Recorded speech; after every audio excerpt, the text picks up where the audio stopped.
Hi, this is Kirby Anderson. Each day we take on the tough issues and provide a biblical perspective to them. The topics we cover are wide-ranging.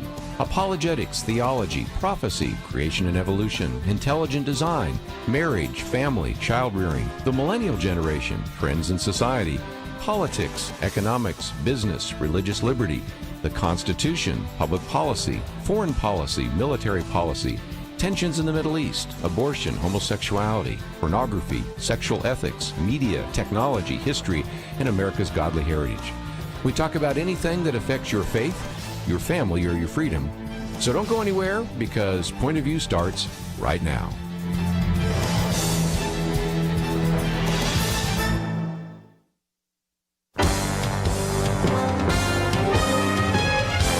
Across America, live. This is Point of View.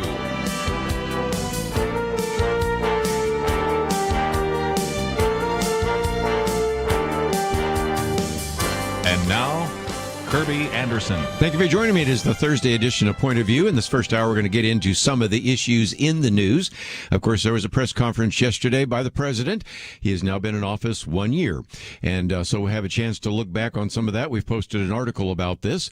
Also, we're going to get into, of course, what's going on in China, because we've been talking about the Chinese Olympics coming up here. So we have an article related to that.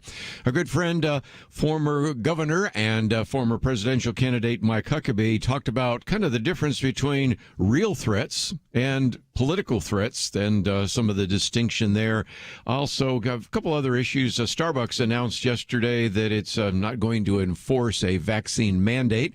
Of course, if you go across the Atlantic, you also heard Boris Johnson and others saying they're not even going to necessarily require masks at a time when the president spent a little bit of time in the press conference actually talking about vaccines, a vaccine mandate, and masks and all the rest. And I think the theme that's going to run through at least part of our conversation this first hour is the old line that you've heard many times before. If you only have a hammer in your toolbox, everything looks like a nail. And if indeed you have been saying for months that we need to have masks, and now even the CDC saying, I'm not really sure how well these work, especially when we talk about Omicron. And if you've been saying for months that we have to get everybody vaccinated, when, by the way, I'll give you the numbers on the very high percentage of individuals that have been, but since saying it probably is not that helpful against Omicron, you just keep saying it. And the president kept saying it while, meanwhile, in a major company like Starbucks or a major country like the UK, they're actually changing some of the things he was calling for yesterday. So we'll get into that. I do want to talk about Ukraine. I do want to talk about China, and especially as it relates to, your own family and those kinds of issues. And then we will, in the next hour, get very practical, because we have John Nicholas with us, and he is a debt recovery coach. And if you think about where you stand financially, you probably have some debts, some more than others. And with this rather turbulent 2022 economy that we'll be talking about, I think it makes sense to get out of debt.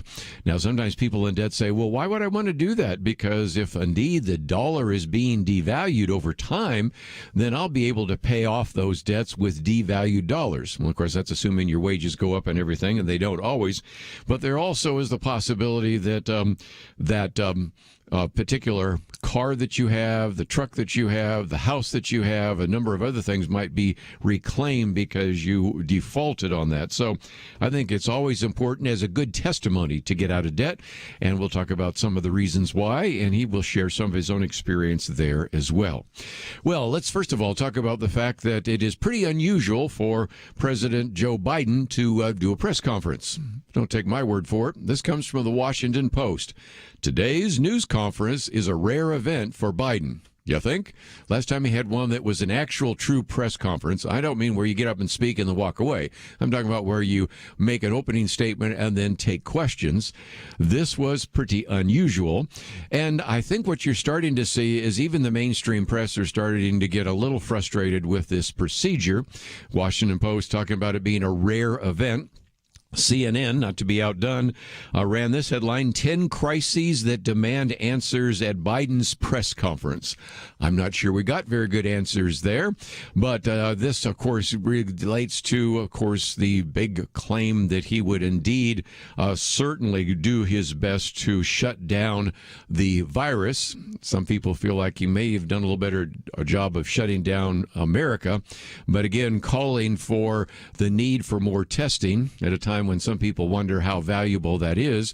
But that then led to the administration awarding a $1.3 billion contract to an American subsidiary, which is basically based in communist China.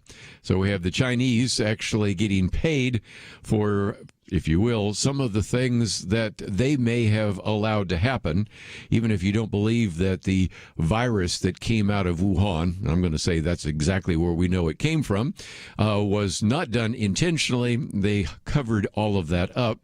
And you now have some of these communist Chinese in a couple of places mocking us because, in a sense, they don't even make their own people wear masks or even get tests. Although I'm going to get into that in just a few minutes on which will be our second article. But how did the president do yesterday? I won't spend a lot of time on it. Style and substance. Style, number one. The fact that he was there for 2 hours, kept a pretty good train of thought, I think illustrates the fact that this was exactly what they wanted to show the American people. He's not a doddering old fool. He's not an individual that loses his train of thought all the time, although we have multiple examples of that taking place.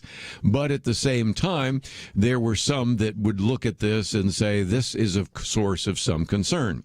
I've said before that a press conference, especially one with a president that's somewhat controversial, that would be this one, and the previous one, it's almost like a political ink blot test. If you like the president, you think he did pretty well. If you don't like the president, you think he failed. And it was, I think, striking that if you look at some of the Twitter posts, one set of ones come from Ronnie Jackson. You might say, now, who was he? Well, he was the White House physician for Presidents Barack Obama, George W. Bush, and Donald Trump.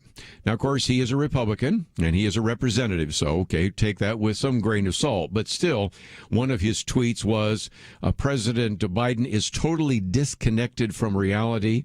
A couple others, he has no idea what's going on. It's no surprise they kept him locked away in the basement. This is an embarrassment. Then talks about how the president ignored a question about his cognitive decline. And that had to do with a question that didn't come from kind of the mainstream press. It actually came from James Rosen, who we've talked about here before, and who is now the White House correspondent for Newsmax. So it is interesting, given the fact that there have been some real questions about the mental fitness of the president. Those questions, which were routinely asked, sometimes even at press conferences when, say, Ronald Reagan was the president, and certainly hinted at, if not asked directly, when Donald Trump was president. The only person to ask that question was, interestingly enough, James Rosen. And this is why you've had some individuals, in this case Ronnie Jackson, who, again, has some level of expertise. He, after all, was a White House physician for actually 3 different presidents, 2 Republicans, 1 Democrat, George W. Bush, Barack Obama, and Donald Trump. He's saying maybe it's time to talk about the 25th Amendment. I suspect that some of the comments you're seeing right now from the so-called establishment press about the questions raised about the age of the president, everything else, may be setting that possibility up, or at least the possibility that there may be someday when certain members of Congress say, you know, Mr. President, maybe it's time for you to step down and let Kamala Harris take control. Matter of fact, as we'll talk about a little bit later, he made very kind of vanilla comments about Ukraine. Today, we see the Vice President, Kamala Harris, making some pretty strong coffee kinds of claims about Ukraine and Russia. So we'll see where that takes us. But we come back from the break, we're going to move on because obviously we have a 1-year opportunity to look at what was proposed and what has taken place in 365 days. Then we're going to move on to some of these other issues that are front and center as well that you need to know about. Let's take a break. We'll come back with more right after this.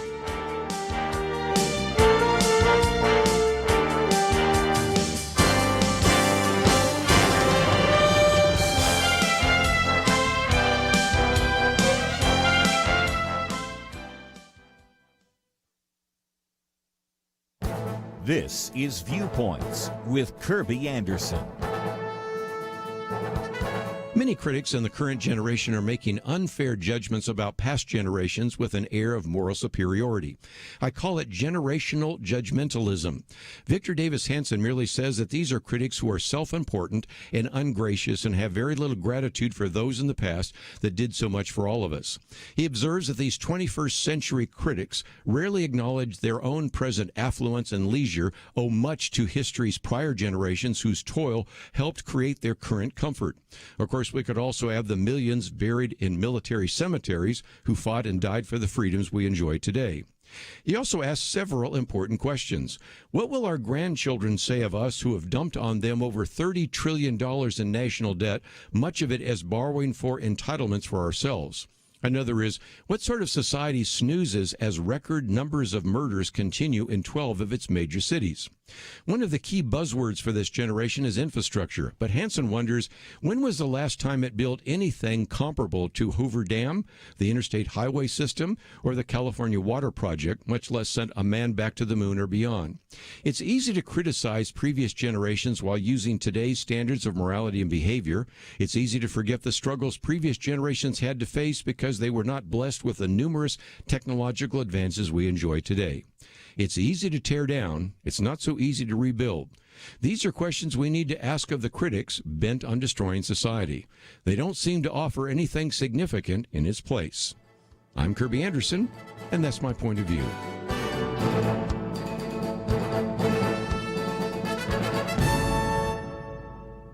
For a free copy of Kirby's booklet, A Biblical View on Critical Race Theory, go to viewpoints.info/CRT.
You're listening to Point of View, your listener-supported source for truth. But once again, we've had now 1 year of the Biden presidency. We want to look at that. But just going back to the press conference for another minute, because it kind of sets up for our next conversation. You've already heard me say that one of the phrases that might describe some of the things we're talking about is when you only have a hammer in your toolbox, everything looks like a nail. There's another kind of phrase that is appropriate, and that is what the definition of insanity is. And you've heard this before, doing the same thing and expecting a different result. And that leads to a very good piece that came out from the Wall Street Journal, No Course Correction for Joe Biden, in which the editors said, look, President Biden took questions from the press for nearly 2 hours, and this would have been an opportune moment to change the strategy or agenda and to announce that change. But the bottom line is no change at all. It is difficult for any president, certainly not easy for a Donald Trump or a Joe Biden. Probably wasn't even that easy for a Ronald Reagan or a Bill Clinton or a George Herbert Walker Bush or George W. Bush. Certainly very difficult for Barack Obama to admit something was wrong. But it certainly would appeal to the American people because, as the editors point out, there was a poll taken last week, and I'm going to give you a couple polls, where 37%, more than a third of all Americans, graded his first year as an F. Then another 12% graded it as a D, and if you're keeping track at home, that's half of the country gives him either an A, D, or an F. not the kind of grades my parents would be excited about if I brought those home after spending time in school. And so, again, there were obvious questions, even from the press, which tends to be much more favorable towards him, obviously, than they were towards Donald Trump.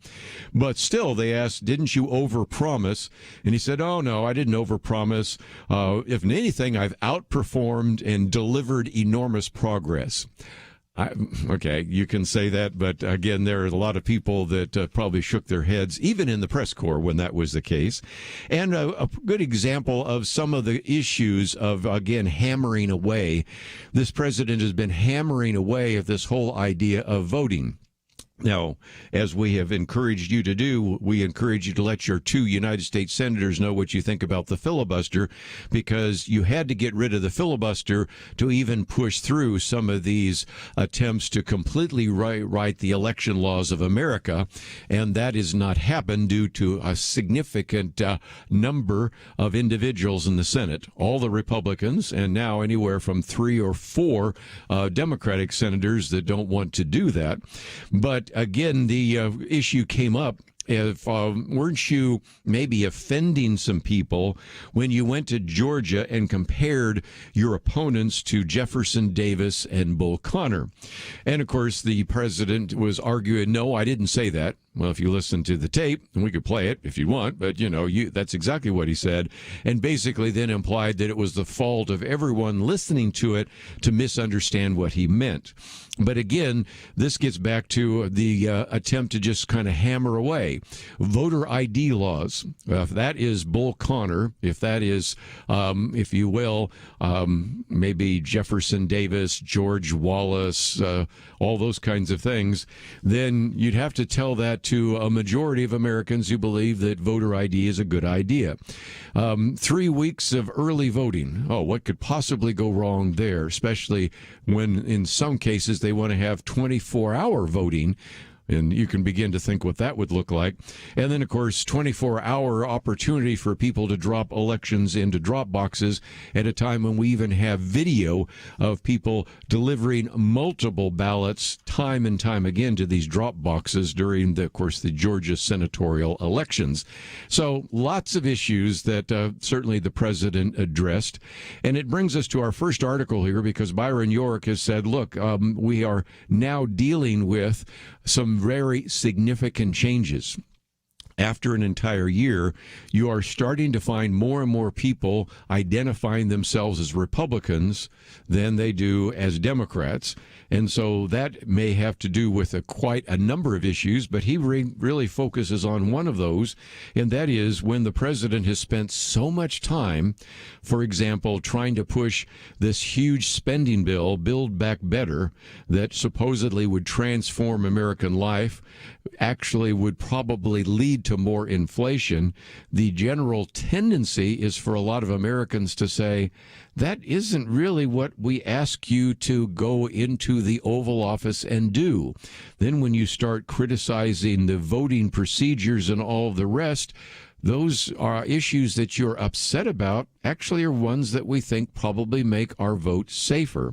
So he goes to another one of these polls, and this is from CBS News, and Byron York quotes that what you find right now is that 39%, again, a full third and plus, said that they felt that Joe Biden and the Democrats in Congress don't care about the issues that they care about. Another 33% said they didn't really focus on the ideas and issues that were important to them. And so you can begin to see that this is starting to wear away, and maybe also an explanation why yesterday the president spent some time even suggesting that if we don't pass these election law changes in the United States Senate, that he can't necessarily endorse the fairness of these upcoming elections. I think they know they're going to lose dramatically in November, and so they're already setting up for the obvious implication that, well, if we lose, it just shows that there was voter fraud, there was voter suppression, and all the rest, even though the numbers actually dismiss those kinds of ideas pretty quickly. And then on the survey, again, by CBS PBS, they found that 62% of Americans disapprove of the way the president is handling the economy. They found that 70% disapprove of the way the president is handling inflation. And again, you have 64% disagree with how the president has handled immigration, and 61% disagree with how he's handled the issue of crime. So some of this was a question of the president and the members of Congress, but you can see why sometimes when the president, like for example when he came to Georgia, had some of the leaders in the Democratic Party just found themselves a little too busy to talk about that. So again, if you would like to get some of those numbers, that is the first article we've posted. And I might just mention real quickly, Charles Cook also points out that it's almost like a cause and effect. He says it's kind of like Newton's physics. You know, a president makes a mistake and his poll numbers go down. They talk about Afghanistan's withdrawal, talks about some of the various orders that he's put forward that he knew were in a violation of the law, which were then struck down by the Supreme Court and a variety of others. And so on the day the president Biden became president, his handlers and his supporters, I think, honestly say that, look, he was handled and handed some really difficult issues. Because this time a year ago, COVID was still on the march. Inflation was starting to develop a little bit. There were maybe a few signs of a global supply chain interruption. Crime was on the rise. So let's be honest, when the, if you will, leadership of the presidency went from Donald Trump to Joe Biden this time a year ago, some of that was there. But then after a full year, now inflation is at its highest level since 1982. A global supply chains are, if nothing else, even more interrupted than before. Crime has worsened. And, of course, we could add to that the national debt, which we'll talk about with John Nicholas a little bit later. So that is kind of a quick summary, and you could go into it in much more detail. But, again, we've given you some articles to read, if you'd like, on what that first year looks like. And perhaps explains why some in the establishment press are starting to make very critical comments about the president, talking about his age and a variety of other issues, which I think is setting up the possibility that he may not be serving all 4 years in the Oval Office. But when we take a break, we'll come back and spend a little bit of time talking about the Winter Olympics. We've encouraged you to get our fact sheet on the whole issue of the Beijing Winter Olympics. But I thought I'd take you behind the scenes, because our second article by Terry Jeffrey was something I was unaware of, and that is, it's not surprising, but again, it hasn't been well reported, of how the Chinese Communist Party is completely managing and controlling every aspect of the Olympics. And it illustrates again why many of us are starting to say, as much as we support the athletes, we don't want to do anything that looks like it supports the communist Chinese government and the Winter Olympics. So we'll come back and talk about that. Then, of course, Mike Huckabee talks about how sometimes we seem to be going after political threats when we had a very significant real threat just down the road from us here at a Jewish synagogue. So let's take a break. Come back. Let me also give you a chance to join the conversation today. That number is 1-800-351-1212. If you'd like to join us, you'll find some of the articles we're talking about on the website, and we'll be back right after this.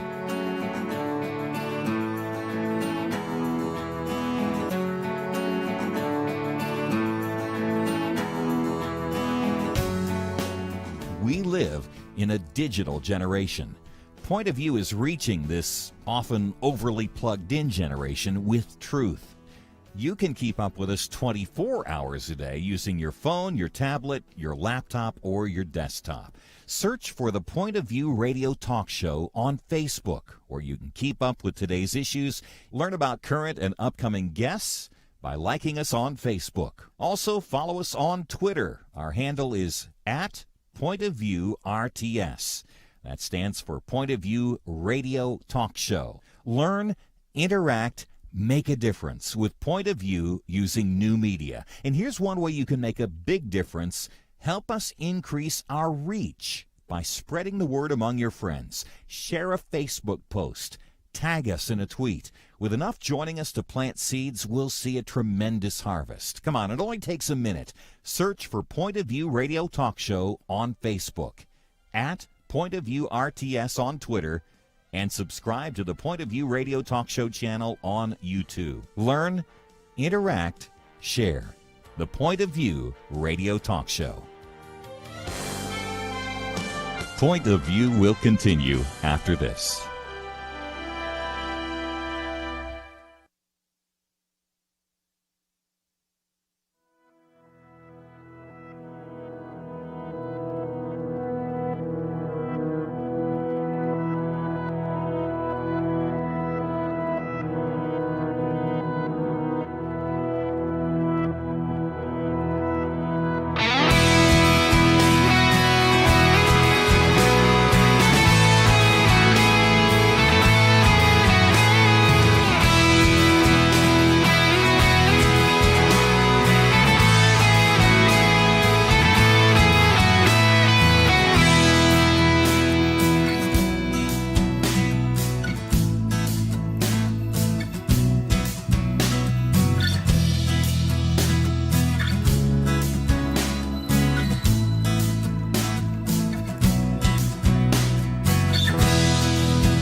You are listening to Point of View.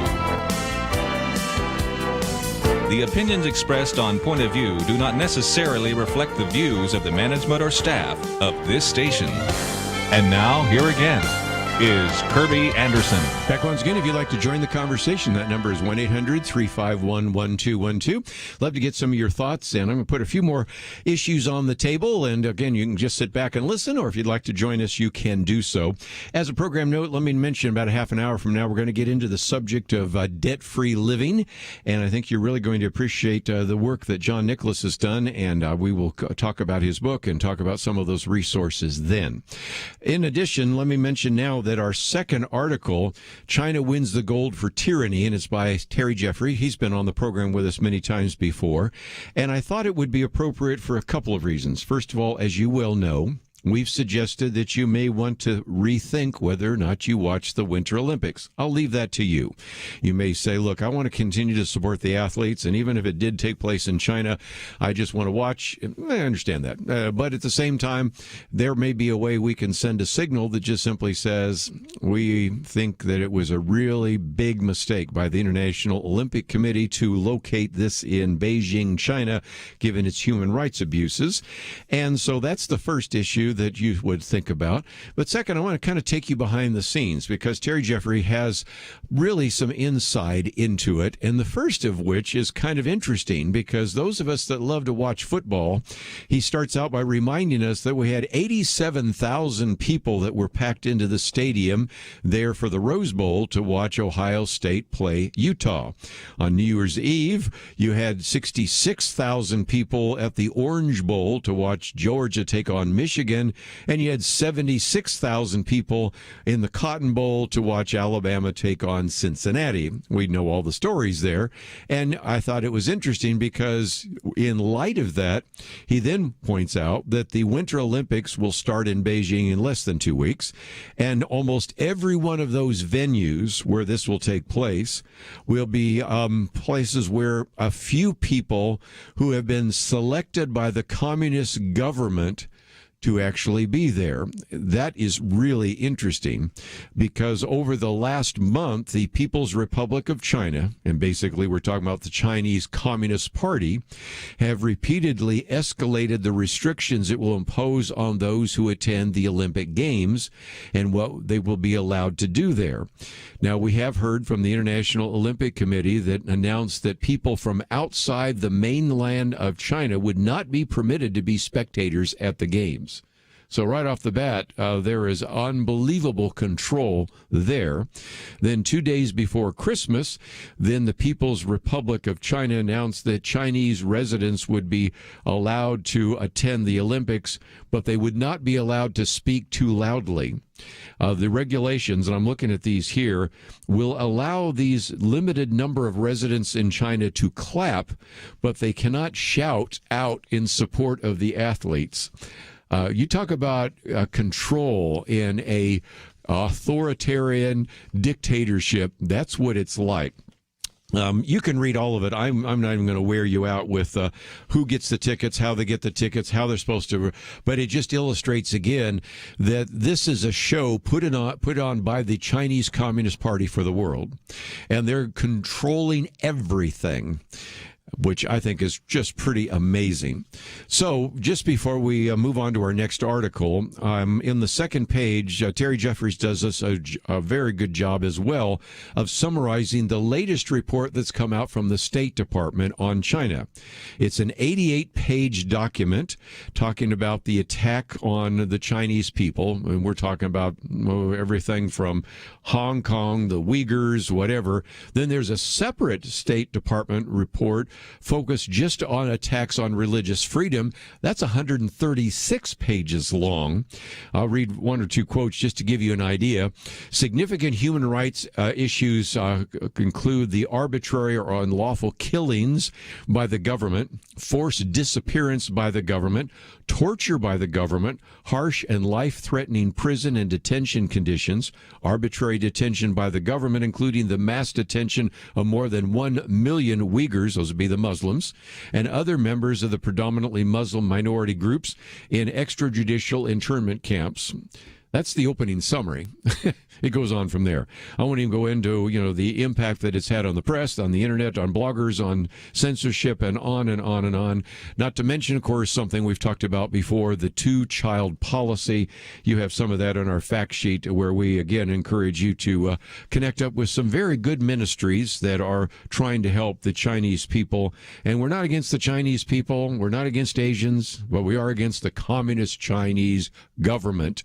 And that is our second article. And so if you needed maybe a little more encouragement, a few more facts, we've posted that in addition to our fact sheet, which is on our website right now. Let me move on to our good friend Mike Huckabee. He was with us this fall here and a banquet, and I've always enjoyed what he is doing. And he starts out by once again reminding us of this issue of anti-Semitism that we've been talking about for some time, and the fact that here, if it weren't for the rabbi in this synagogue throwing a chair at the terrorist, they may not have escaped. Yesterday, I didn't even mention that fact. There are so many things now coming out about this individual that has now been killed, but also about how they escaped, because the FBI made it sound like they were able to negotiate the escape. Oh, no.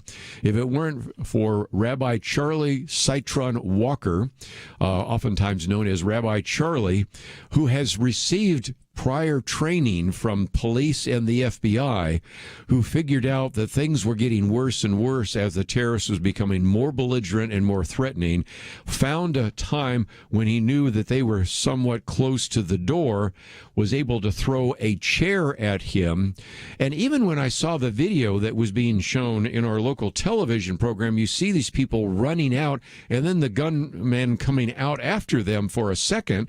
And it didn't look like this was something that was negotiated by the FBI. It looks like they just took a run for it, and that's exactly what took place.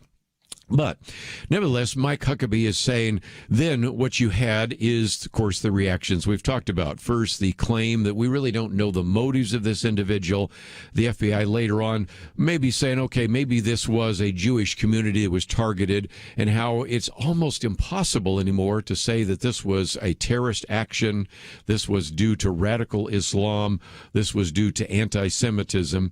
And so then Mike Huckabee quotes from Miranda Devine, writing for the New York Post, in which she said, the attack is a reminder in the not-so-distant past when Islamic terrorism was considered a far greater threat than a MAGA supporter, that is a Trump supporter, and the national security apparatus was deployed to protect American citizens, not attack them.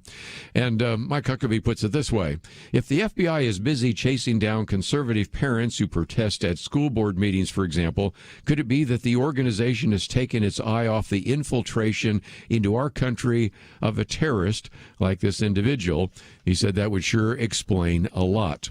And later on in one of the editorials in the New York Post, they put it this way. They said American travelers put up with a vast amount of security theater, millions of man-hours lost each year to unpredictably long TSA lines, intrusive pat-downs, the whole take-off-your-shoes and belt rigmarole, yet the vast security apparatus can't screen out a mentally ill Muslim extremist. By the way, they go in this article to some of the things we knew about this individual in the UK, and, shows up in New York and just sort of disappears for a while.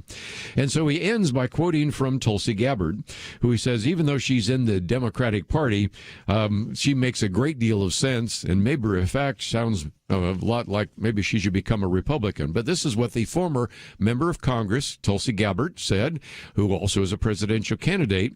And she says, I think it's really important to highlight and underline what he said. She told him the authorities of the Biden administration are targeting Americans for holding anti-authority views. This is authoritarianism, she says. And what does that mean to us here at home? We're supposed to sit back passively, follow along, put those blinders on, and do whatever they tell us to do? That undermines the heart of our democratic republic. That undermines the essence of the Constitution. And what she was referring to is this idea that we are going to start pursuing individuals who are seen as anti-authority. Now, I know maybe what they mean, but anti-authority could be used to describe just about most of the people listening to this program, including the person talking right now. And so Tulsi Gabbard has been looking at some of this, and as a former member of Congress, has seen some real abuses, sometimes promoted by her own Democratic Party, and really calling them out. So Mike Huckabee does a pretty good job of reminding us that if you're going to go after political targets, so-called domestic terrorists, you might take your eye off of real targets, and those might be like Muslim terrorists. And so it's, I think, a very good piece. A reminder once again that we need to focus our time and attention on this issue of anti-Semitism, recognize that not all Muslims intend us harm, but some do. And when we don't make the distinction between those who might be violent and those who are great citizens, we sometimes can fall into the problem we seem to be running into right now. Let's take a break. We got a lot more to cover. We'll do that right after this.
Now, back to Point of View, your listener-supported source for truth. Back for a few more minutes. Again, let me just mention next hour we're going to talk about the subject of debt, and if you have comments or questions about that, hope you'll give us a call. But I thought I would wind down today by talking about Ukraine and Russia. It's going to be in the news. You kind of say, well, how do we think through some of this? And yesterday, the president actually talked about the fact that there may be a minor incursion. Now, let me, if I can, just bring a little bit of foreign policy expertise to the table, because minor incursions oftentimes is a very significant part of the Russian military playbook. So when he made that statement, first of all, it suggested that, well, we're going to try to negotiate our way out of this. And of course, the Secretary of State, Antony Blinken, has actually been visiting Europe right now in a frantic effort to prevent a Russian invasion of Ukraine. And we certainly would hope that he would succeed. But the problem with all of this is that there doesn't seem to be any deterrence. So let me back up for just a minute and recognize that deterrence is one of those things that you need not only in terms of crime in the country, but also in terms of foreign policy. One of the ways you have deterrence is by having an individual that actually means what he says, and you know that he will do that. A classic example going back to the 1980s was President Ronald Reagan. He was pretty unpredictable, and at the time, our enemy was the Soviet Union, and they never could quite figure out whether Ronald Reagan would act, and because of that, there was not only the nuclear deterrence, but there was also, if you will, the foreign policy and military deterrence. Matter of fact, there's a story told of Ronald Reagan that when he was warming up said, bombing of Russia will commence in a few minutes, and of course it was just a joke, but there was some people suggested that it was just a way to say, you know what, we really will do this. And so there has been deterrence when you've had an unpredictable president. As much as we would like to have predictability, sometimes that's been helpful. And I would have to say that Ronald Reagan and Donald Trump both fit that bill. Now, there's a vast difference between Ronald Reagan and Donald Trump, but there was one similarity. That is, when Trump was in office, you just never knew what he might actually go and do. And that causes an individual like Vladimir Putin to be a little bit more hesitant about getting involved in certain kinds of military action. Matter of fact, some of the Joint Chiefs of Staff were so convinced that Trump was unpredictable, they even began to signal to Russia that if we think he's going to run against you or actually move against you, we'll let you know in advance. We talked about that before. And what happens when you have a president that isn't so predictable? That provides deterrence. What happens when you have one that is very predictable or even doesn't necessarily seem like he is going to involve the military? And for those of you that are a little bit older, you might remember back in the 1960s, when the head of the Soviet Union at that time, Nikita Khrushchev, concluded that John F. Kennedy might not necessarily do anything other than posture over what came to be known as the Cuban Missile Crisis. This happened after the Bay of Pigs fiasco and the rest. Of course, you also have Jimmy Carter, that was perceived by the Soviet Union as doing things, and I think they were surprised when he decided not to send athletes to the Olympics in Moscow. But you can begin to see that what we are starting to see is this question about whether or not Russia takes this president seriously. And so when he says, I think what you're going to see is that Russia will be held accountable if it invades, and depends on what it does. It's one thing if it's a minor incursion, and then we end up having a fight over what to do and not do, etc. And so it's sort of like, well, if it's only a minor incursion, we'll turn a blind eye to that.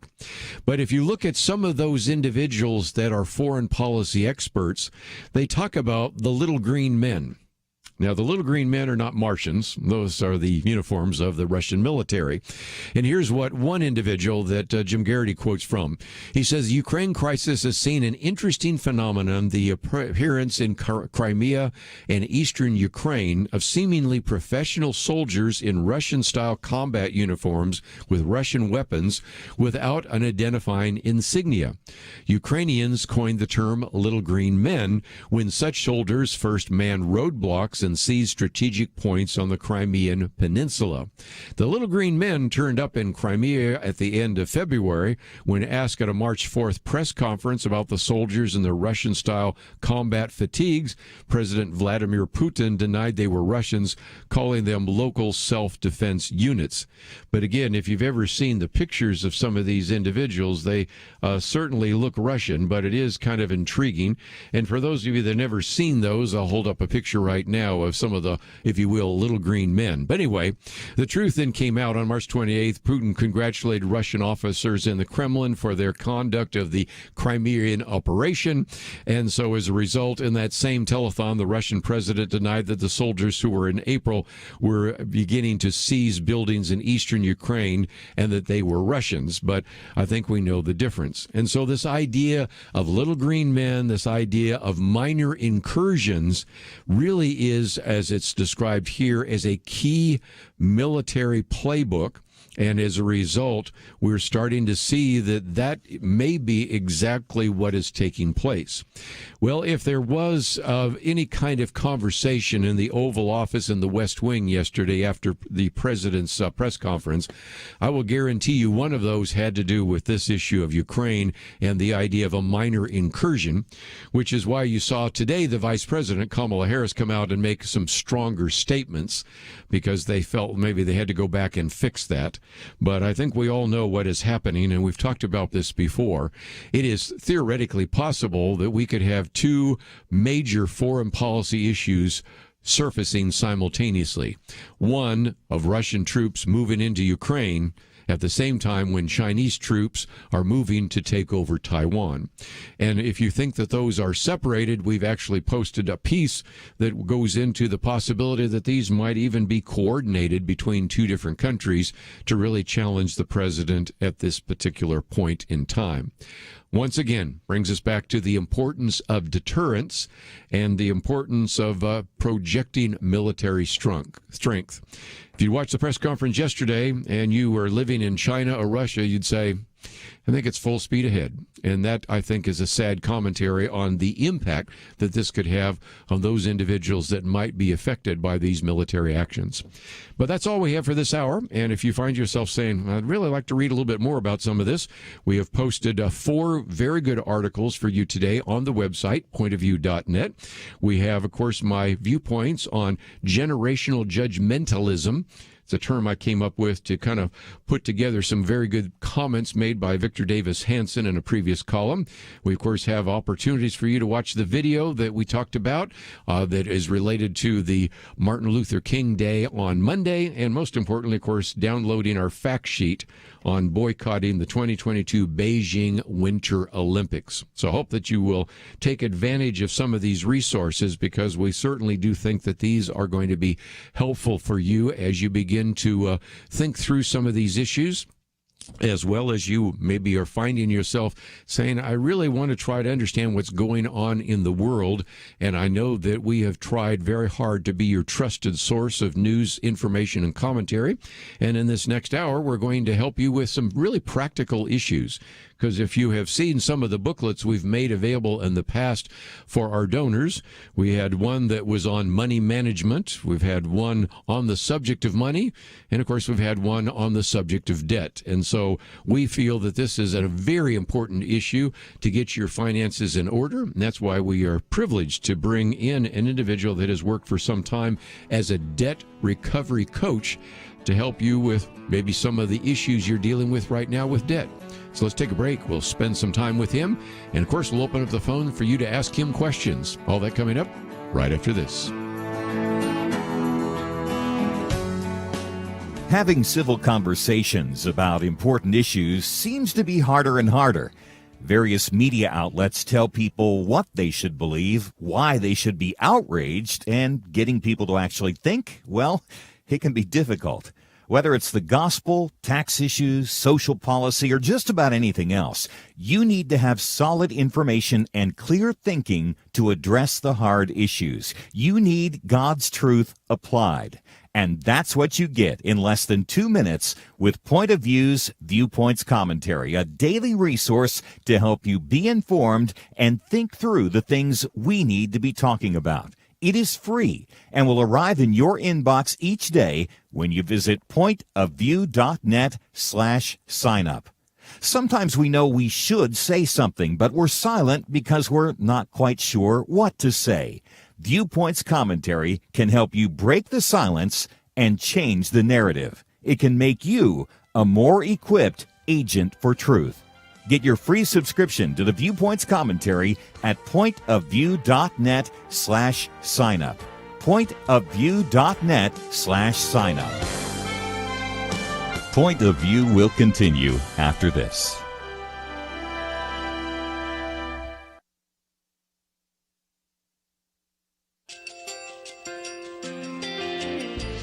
I just want to thank you so much for all the wonderful programming you have.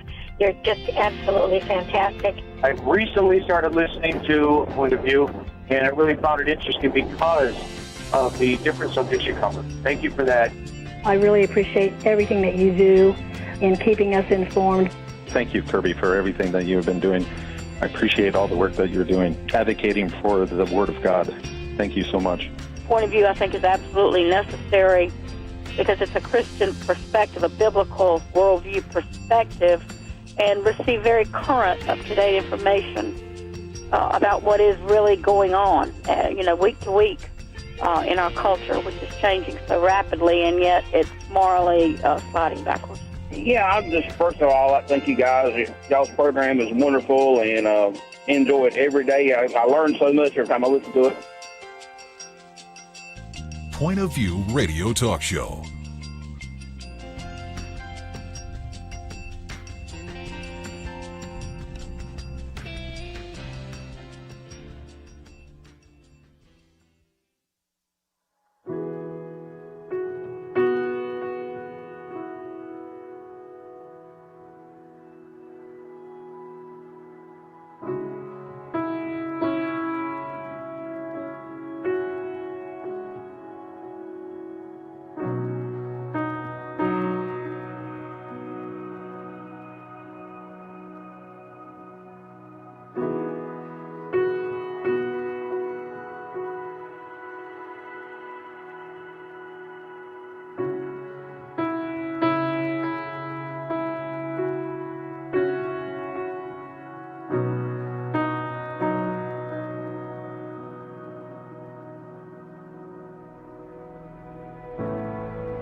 Hi, this is Kirby Anderson. You know, each day we take on the tough issues and provide a biblical perspective to them. The topics we cover are wide-ranging: apologetics, theology, prophecy, creation and evolution, intelligent design, marriage, family, child-rearing, the millennial generation, friends and society, politics, economics, business, religious liberty, the Constitution, public policy, foreign policy, military policy, tensions in the Middle East, abortion, homosexuality, pornography, sexual ethics, media, technology, history, and America's godly heritage. We talk about anything that affects your faith, your family, or your freedom. So don't go anywhere, because Point of View continues right now.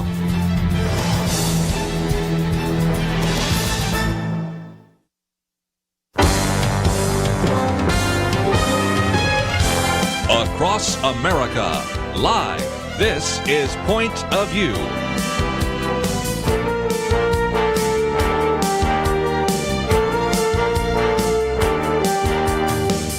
And now, Kirby Anderson. This hour we're going to spend some time talking about debt and money management, and this is due in large part for the fact that we recognize that we are facing some very uncertain economic times, and it's probably more important than ever to apply biblical principles to these ideas, as illustrated by the fact that we oftentimes produce booklets on various topics related to this topic.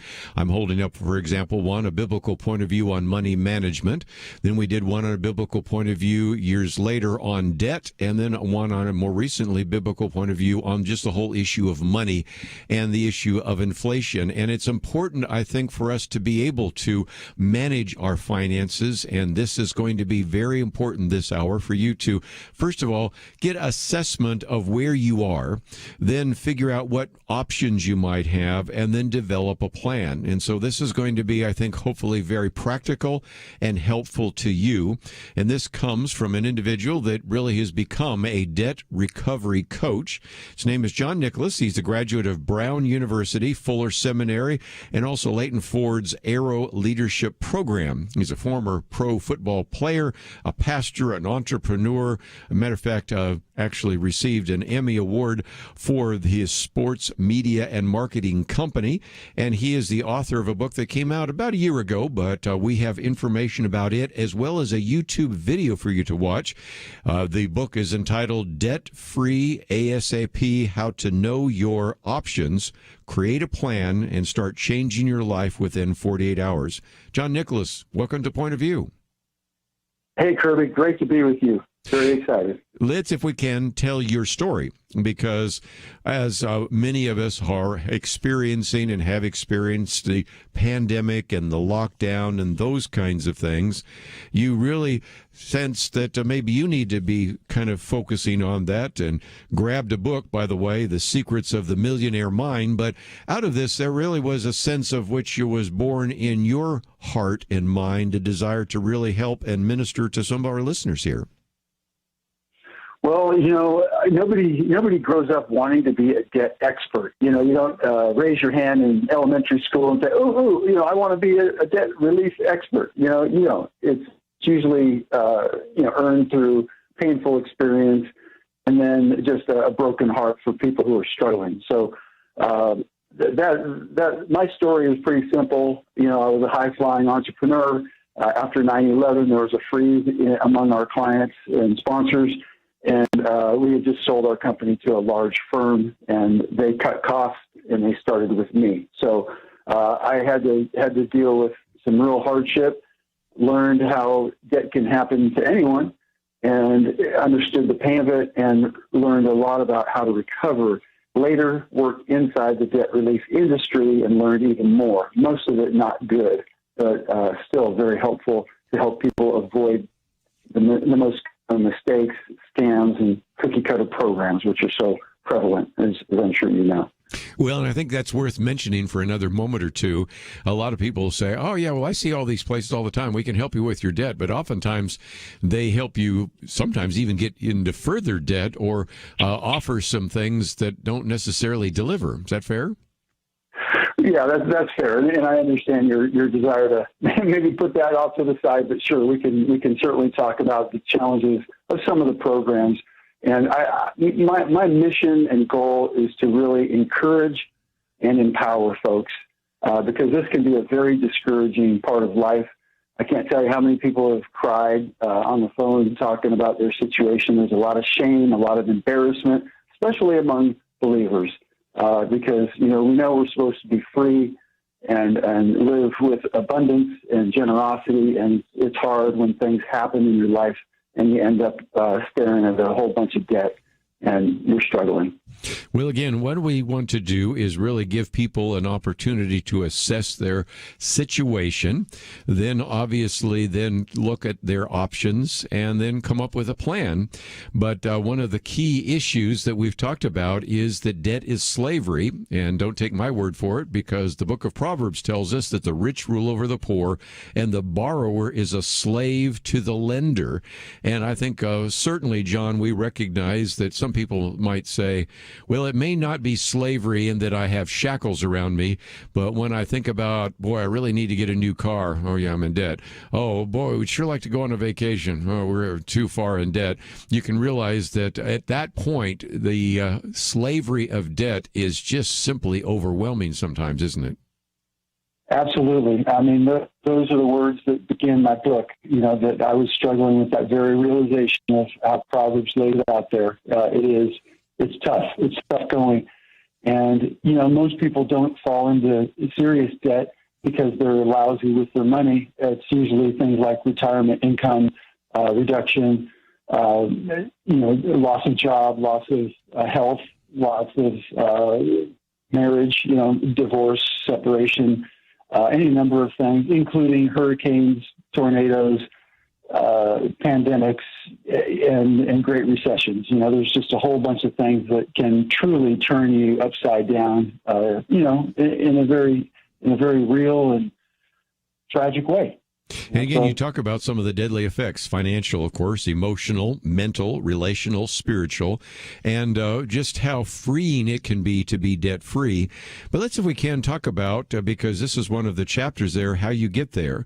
When I sometimes hear people talk about debt, they make it sound like individuals did it intentionally. Sometimes it's a catastrophe that came upon them in terms of maybe a job failure, a business failure that was not their fault, a medical emergency, a really compassionate desire to bring in an aunt, an uncle, a grandparent, a mother, father, whatever. So in some respects, there are all sorts of different causes for debt. And since we're getting close to a break, maybe when we come back from the break, let's, if we can, talk about these different causes for debt and go into those in some detail. Of course, in our one on debt, we talk about student loan debt and car debt and all sorts of other things. So there's just a lot of reasons for debt. And we will kind of set forth a whole series of chapters that are on your condition. We're going to talk about your FICA score and a number of other things, and trying to make it really practical if we can. Then we're going to move on from your condition to your options. How can you start with even some of the action items we'll talk about today, turning that around? And again, you will probably want to get a copy of the book. We also have a link to the YouTube channel there, so you can find that. And once you start analyzing your condition, looking at the various options that you have, then you can put together a plan. And so in these 15 chapters in this book, which is readily available to you, you'll have an opportunity to deal with this in some very significant ways. And as you might imagine, we'll open up the phones today, maybe give you a chance if you would like to share your own situation or get some specific advice from John. We'll do that as well. But let me encourage you to also click on the website, pointofview.net. We have a link to the book in paperback. It's very inexpensive. And of course, we have a link to his ministry and outreach and organization. So you'll have all the things that you need to get started. So let's take a break. We'll come back and talk about some of the reasons people find themselves into debt, look at the options, and develop a plan. We'll be right back.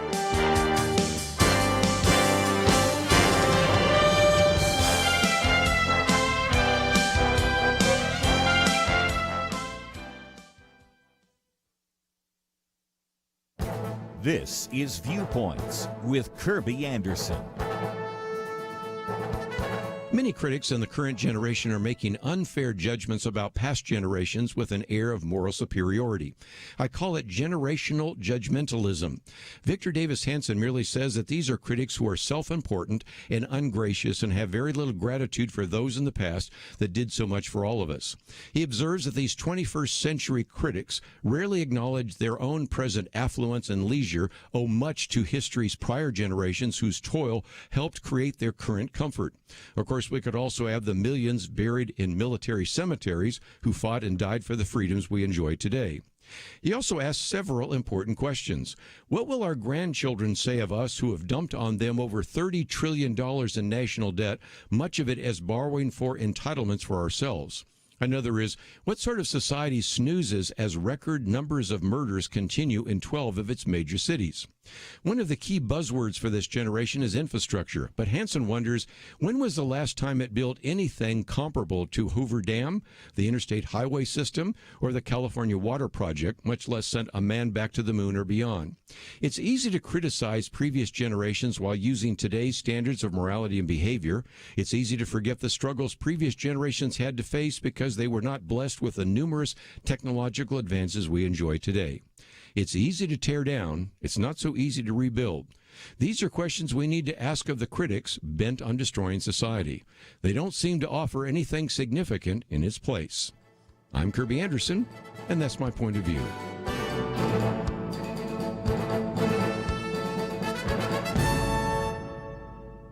For a free copy of Kirby's booklet, A Biblical View on Critical Race Theory, go to viewpoints.info/CRT.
You're listening to Point of View, your listener-supported source for truth. John Nicholas with us today. The book is entitled Debt Free ASAP.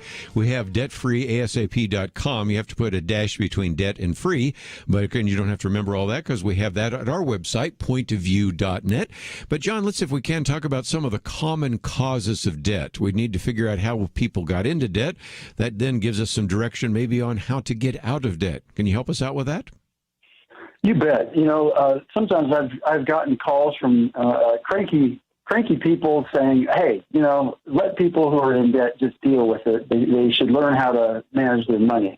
And I tell them, look, there's some very common causes of debt, including retirement. Low retirement income. Some folks living on just bare minimum Social Security income. You have lost jobs and business failures, which you mentioned. You have medical setbacks, injuries, disabilities.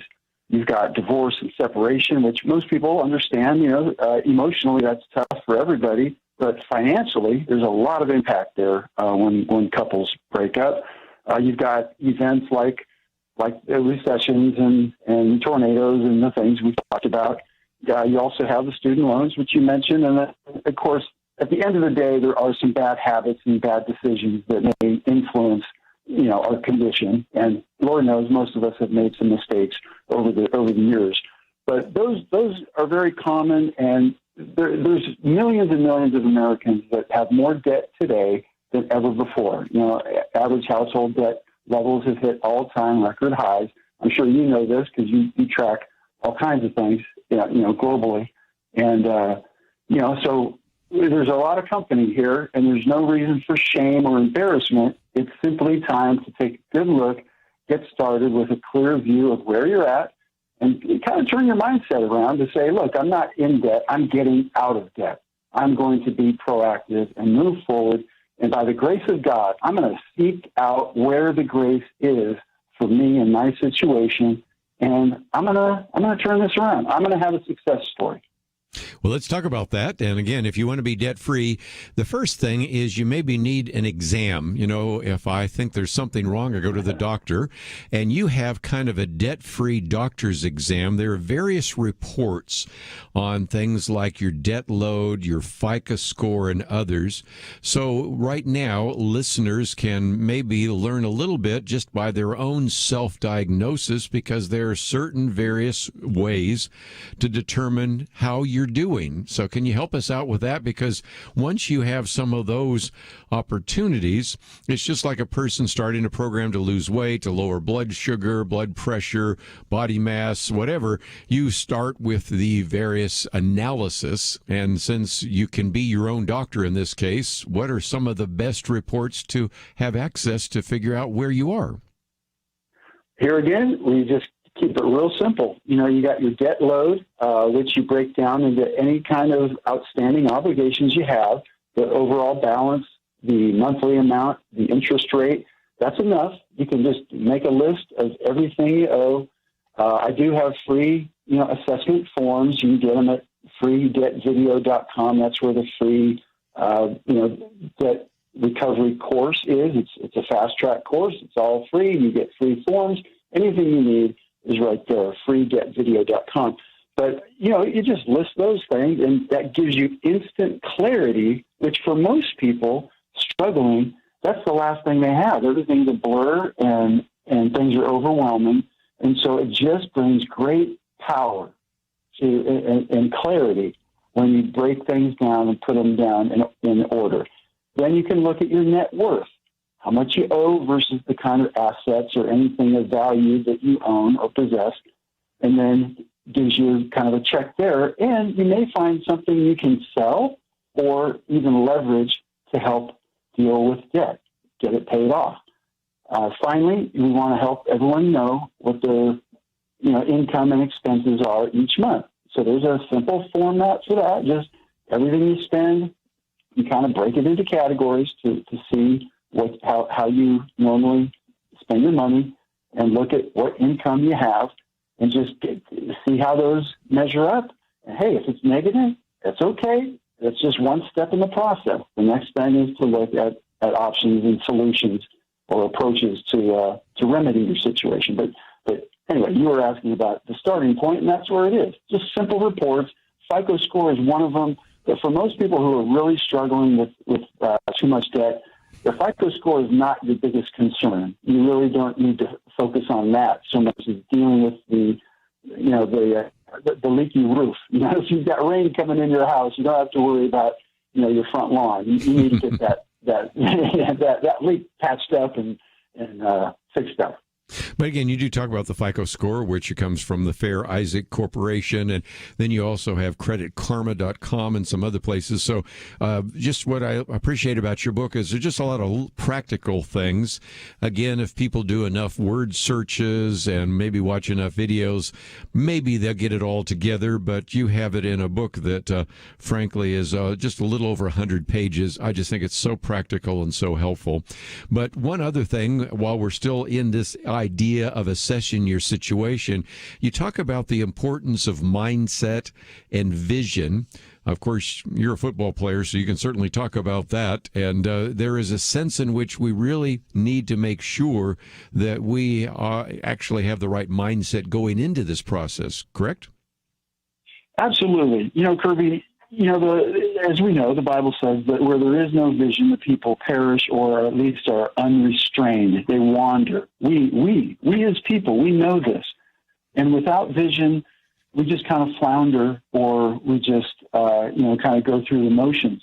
Vision is what lifts us and guides us forward. And if we can cultivate a positive, God-given vision for our life, for our recovery, for our ultimate victory, that goes a lot further than do's and don'ts, because most people don't do what they're supposed to do. They do what they want to do.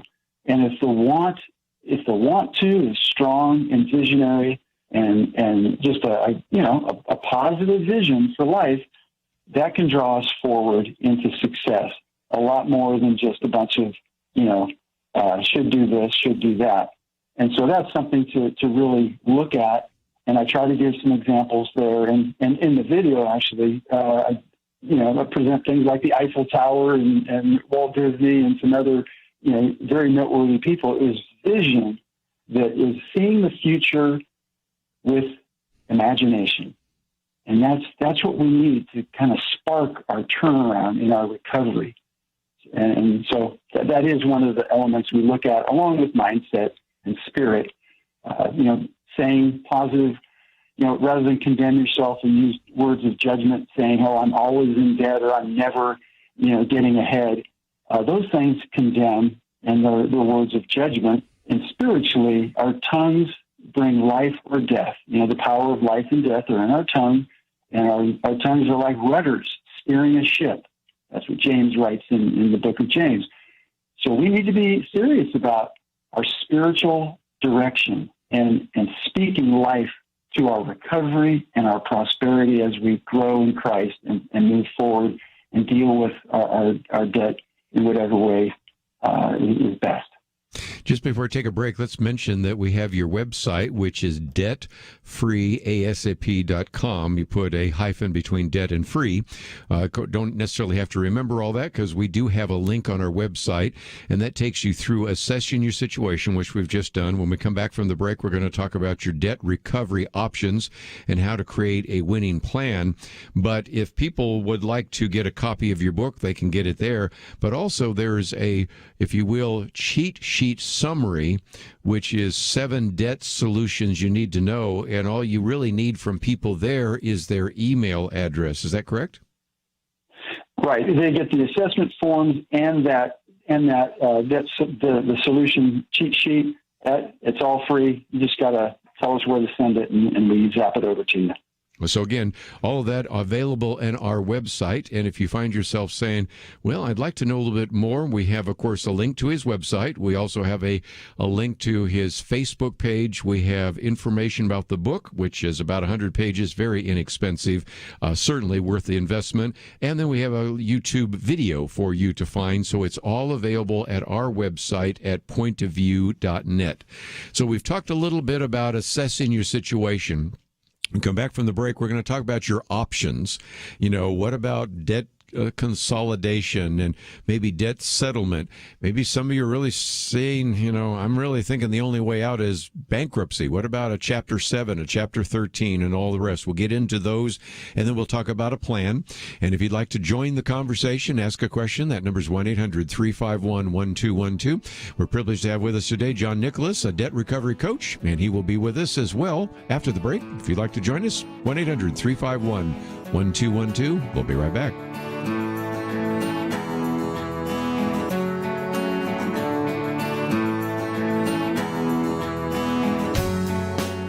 We live in a digital generation. Point of View is reaching this often overly plugged-in generation with truth. You can keep up with us 24 hours a day using your phone, your tablet, your laptop, or your desktop. Search for the Point of View Radio Talk Show on Facebook, where you can keep up with today's issues, learn about current and upcoming guests by liking us on Facebook. Also, follow us on Twitter. Our handle is @ Point of View RTS. That stands for Point of View Radio Talk Show. Learn, interact, make a difference with Point of View using new media. And here's one way you can make a big difference. Help us increase our reach by spreading the word among your friends. Share a Facebook post. Tag us in a tweet. With enough joining us to plant seeds, we'll see a tremendous harvest. Come on, it only takes a minute. Search for Point of View Radio Talk Show on Facebook, @ Point of View RTS on Twitter, and subscribe to the Point of View Radio Talk Show channel on YouTube. Learn, interact, share. The Point of View Radio Talk Show. Point of View will continue after this.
are listening to Point of View.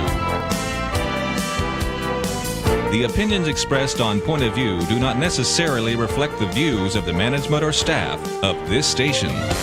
And now, here again is Kirby Anderson.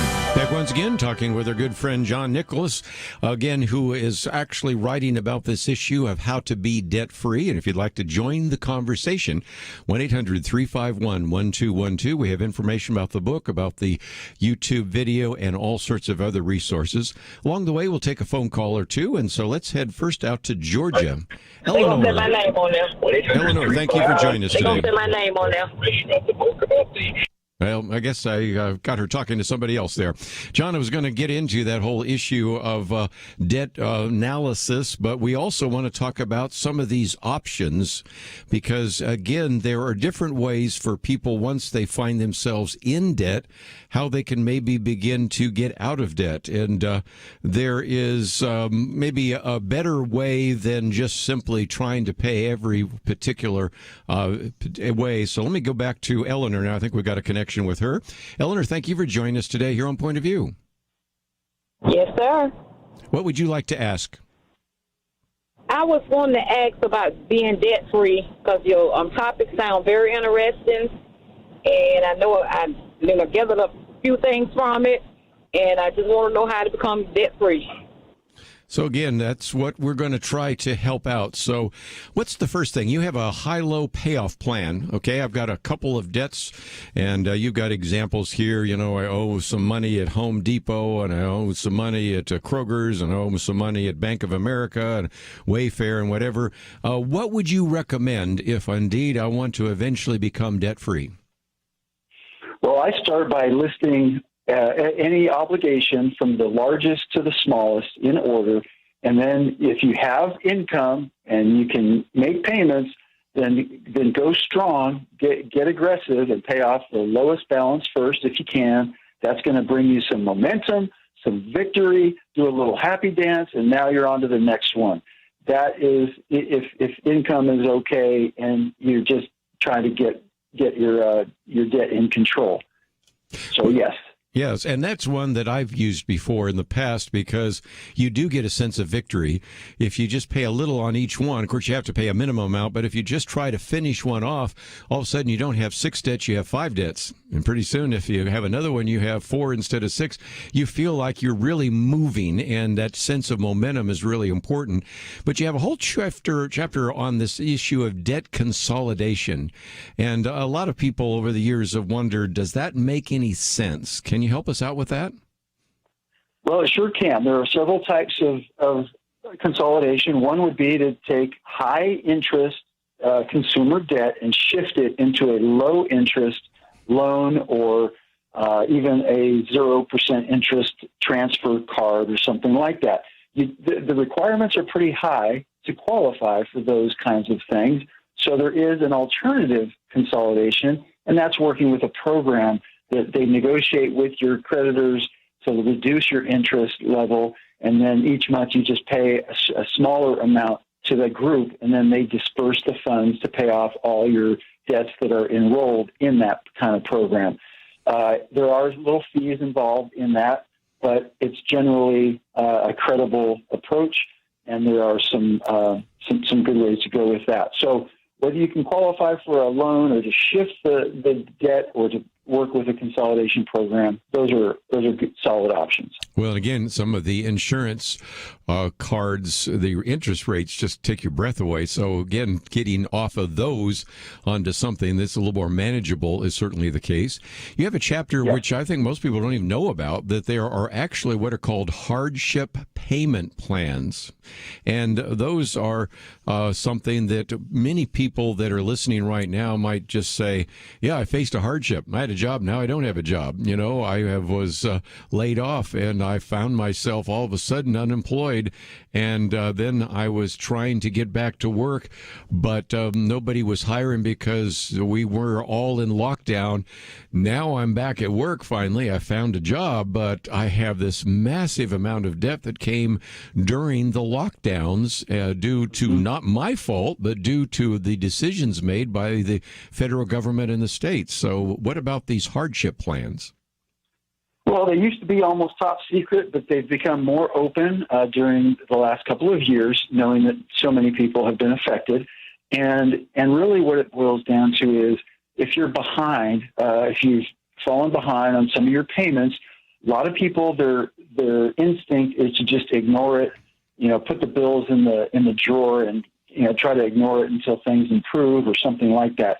This is going in the opposite spirit, where you actually contact your creditors, you ask to talk with the hardship program and see what is possible. Because oftentimes they can absolutely slash your interest rate, they can lower your monthly payment.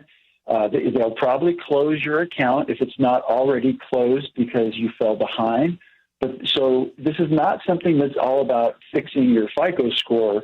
It's dealing with that leaky roof I was referring to earlier. If your roof is leaking, you got to deal with that. You can't be worrying about your flowers out in the front yard. Get the leak stopped, and then you can worry about some other things.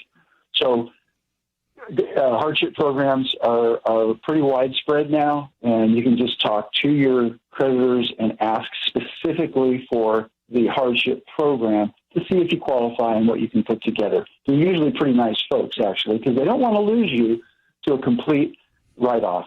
They want to salvage you and your situation if they can. Sure. One of the other ones is the whole issue of debt settlement companies. We sort of alluded to that before. So what should we look out for and what should we consider there when we are actually receiving various things in the mail from lenders and debt relief companies and debt settlement companies? Well, there's a lot of games being played in that space because there's a lot of money at stake, in the area of settlement. Let me just put it this way. I would not venture into a program without talking to someone who has expertise about that field, such as myself or somebody else that you may know in your own orbit of life or can find, through contacts. Because there are some hazards that are very real that are never discussed up front. And you mentioned even some of these loan offers that come in the mail. And you're sitting there. I've had people call and say, why are they sending me loan offers? I'm way behind. They should know better than to think I can qualify for a loan. And I've told them, I said, you know what?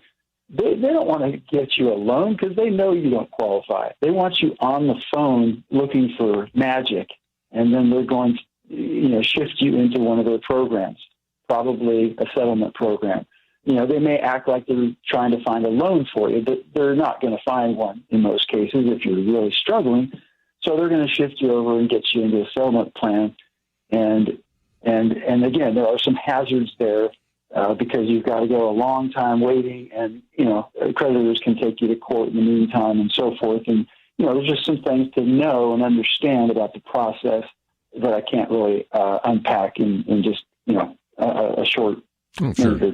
And again, we made it very easy for people to contact you if they need more advice or help or those kinds of things. We have all those links on our website at pointofview.net.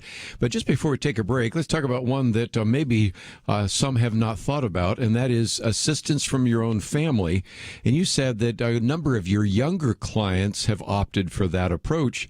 And it is amazing how sometimes you don't think, well, maybe I could ask my family for help in the midst of those situations. And sometimes you don't have a good relationship with your family, but other times you have a need and you've never really asked for help, and that has worked for some of your clients, hasn't it?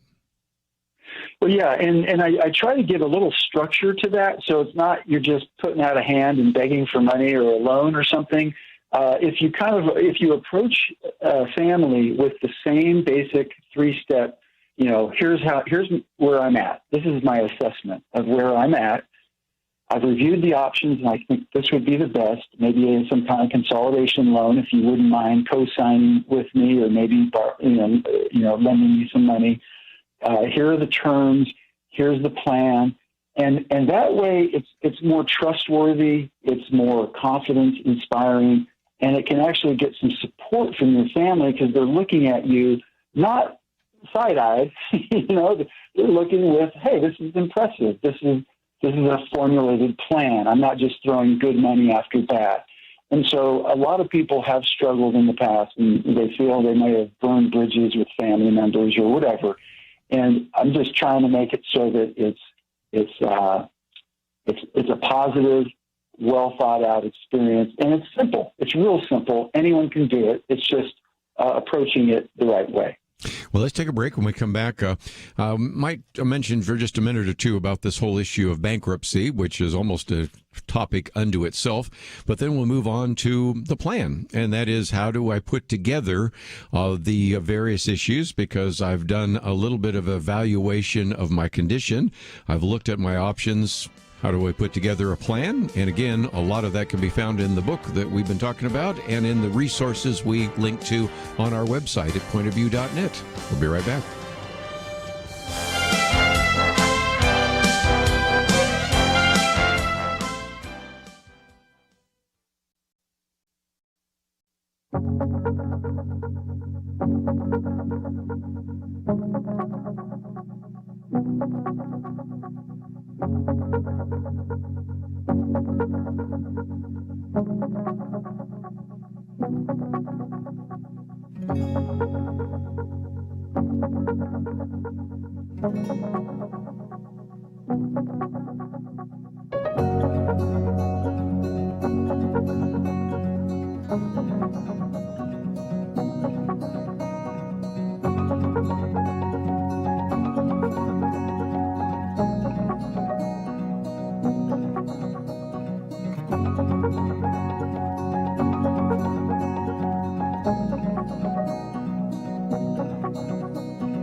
Now, back to Point of View, your listener-supported source for truth. Back for a few more minutes today, talking with John Nicholas.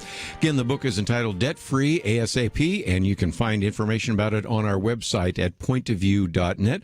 Also, of course, have a link to his website, which we have on the website as well. Don't want to spend a lot of time talking about bankruptcy, but you do have a chapter there. I think it is something which most people should not consider, but again, I think it's important that if you are considering that or they are forced into it, you need to know some of the nuts and bolts of bankruptcy, understand some of the illustrations, and that's one of the reasons why you put a chapter there. You're right, Kirby. I mean, it is a last resort. Most people are just, dead set against going through bankruptcy. But it's something to keep in mind that it's based on the mercy and grace of biblical principles. They go all the way back to Leviticus in the book of the year of Jubilee, where debts are forgiven, slaves are released, properties are returned to original owners. So there's a spirit there that is merciful. Okay, but still, it's a tough process. It has some requirements now, more difficult than used to be the case. You got to go through a course before and after the process. It is a legal process. It brings immediate relief to you, whether it's Chapter 7, which is for lower income, not many asset type folks who are struggling, whereas the Chapter 13 is more like a business bankruptcy, where you hear about companies that are going through bankruptcy, but they're still operating and they're still, functioning, but they work out a payment plan under the court's supervision. So I break that out for folks to look at. Again, it's a last resort, but sometimes it's the only way to, a future. It's a serious consideration for some folks, and that's why it's one of those options to at least know about. Well, again, we've talked a little bit about your condition, your options. Let's talk about your plan. And the first is to really set forth a plan. And as you pointed out, that is going to be very key. And the more specificity that you have there, maybe some dates, some amounts and things of that nature, very helpful. But you also have suggest that there might be a place for individuals to get some coaching, because it's one thing to read a book. It's quite another to have a coach who, number one, can encourage you, number two, keep you accountable. So can you talk through some of the options that people might want to consider as they put together their plan to get out of debt? Well, yeah, and I liken it to the old, 1 + 2 = 3. So the first is your assessment plus your review of your options usually leads you to a pretty good indication of what your plan should be. So I'm going to leave some confidence for you to find that and then figure out some first steps. Like if for instance, you're going to pursue consolidation, well, one of your first steps is going to be to research places that offer that maybe it's your bank. Maybe you check into a transfer card. Maybe you check and talk with somebody that has a program for consolidation. Those are just simple steps, and it might take you a week to consider, put that plan together. But within 48 hours, you can know your situation, review your options, and kind of decide on your general direction, your plan. And with that, you're going to have a lot of positive momentum and direction. As for finding somebody to help coach you or advise you or mentor you, I offer an opportunity to get help. But I know that there are people in everyone's life, whether through church or through community or family. What you're looking for is somebody who really cares and can actually, invest a little time to look at your situation with you and just encourage your steps in the process. And maybe that's a friend. Maybe that's, as I said, somebody who has some professional experience. Talk about what's available on your website, because we do have a link to it, debt-free ASAP. So it's debtfreeasap.com. Just have to put the hyphen there. And, of course, we have a link, so in case people can't remember it right then, you have a whole section here on, assessing your situation, reviewing your debt recovery options, creating a winning plan. You also have a way in which people can get a cheat sheet summary of some of the things we've talked about. But since we talked about coaching, some people might say, I might, John, need to really talk to you and maybe get a little more advice. I need some trusted sources of information here. I don't want to run off and make a mistake, because after all, it's going to affect my credit score and everything else. So are you available in those regards? And is there a way in which people can connect up with you? Sure. You can send me a note via support@debtfreeasap.com.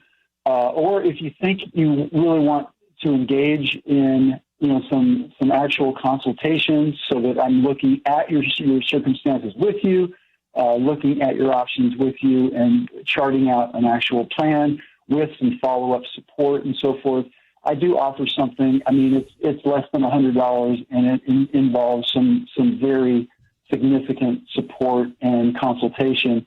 It's really more of a ministry than a income earning situation.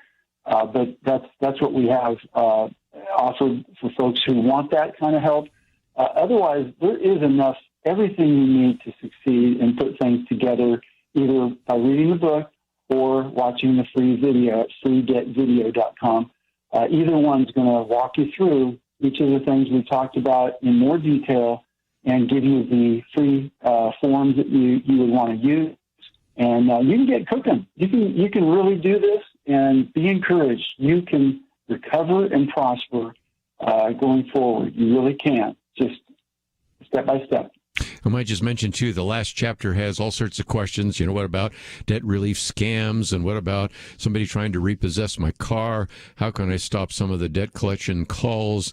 What about mortgage payments, medical debt, taxes, payday loans, delinquency, student loan relief, on and on and on. So just a lot of very good material, which I appreciate, because a lot of people just get themselves into a situation, sometimes not even to no fault of their own, and they don't know how to get out, and they're not sure where they can go to find a trusted source of news, information, commentary. That's what we try to provide here at Point of View. And that's why I thought it would be so good to have your book, which is, again, just 100 pages, not very expensive, very easy to read through, video and a number of other things, so you can help yourself. But if you find yourself needing a little more help, maybe some guidance, maybe some coaching, maybe some accountability, then we also give you an opportunity to connect up with John Nicholas. And John, appreciate you being with us today here on Point of View, and thank you for writing the book, and thank you for giving us an hour here on Point of View.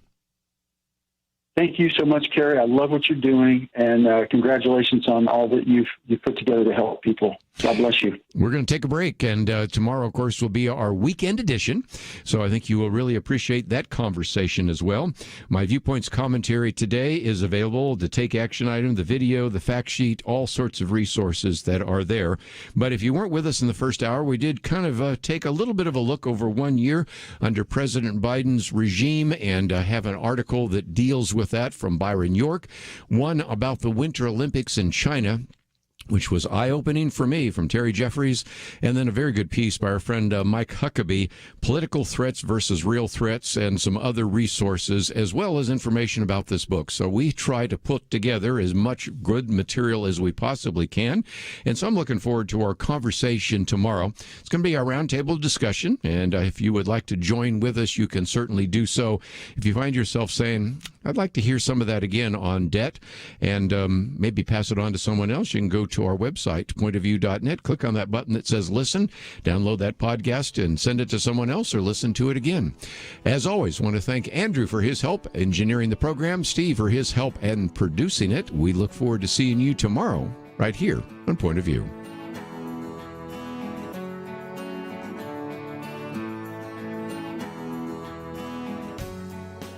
Supreme Court Justice Clarence Thomas recently said, "The Declaration of Independence has weathered every storm for 245 years. It birthed a great nation. It abolished the sin of slavery, and it endeavored to address its effects.